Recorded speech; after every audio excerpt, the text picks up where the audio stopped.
பயம் இல்லப்பா, மரியாதை. நம்ம பொண்டாட்டி தானே எப்படி நடந்தாலும் பரவாயில்லன்னு நாமளும் நினைக்க கூடாது. நம்ம புருஷன் தானே எப்படி நடந்துகிட்டாலும் பரவாயில்லன்னு அவளும் நினைக்க கூடாது. We shouldn't take things for granted.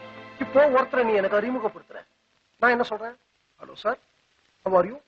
Pleased to meet you சொல்றேனா இல்லையா? நடுவுல இருமல் வருது. அந்த இருமலுக்கு ஒரு சாரி சொல்றோமா இல்லையா? போன் வருது, அதை அட்டன் பண்றதுக்கு முன்னாடி எக்ஸ்கியூஸ் மீ அப்படின்னு போறோம். போன் அட்டன் பண்ணிட்டு வந்து சாரி டு ஹோல்ட் யூ சொல்றோமா இல்லையா? இதெல்லாம் என்ன? பேசிக் டீசன்சி, பேசிக் பிஹேவியர். சமுதாயத்துல இப்படித்தான் நடந்துக்கணும். நீ அறிமுகப்படுத்தினதா சொன்னேனே, அந்த நபரை நான் இனிமே சந்திக்க போறேனா இல்லையான்னு எனக்கே தெரியாது. அவருக்கே அவ்வளவு மரியாதை கொடுக்கும் போது வாழ்நாள் பூரா நம்மளோட வாழற மனைவிக்கு அந்த மரியாதையை நம்ம கொடுக்கிறோமா? இல்ல அந்த மனைவிதான் நமக்கு அந்த மரியாதையை கொடுக்கிறாளா? பதில் 100% இல்லைங்கிறதா.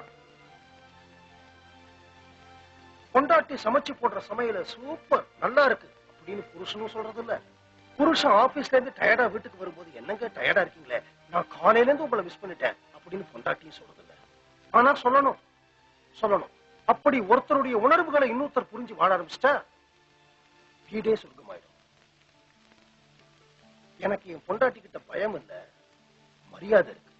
Good night.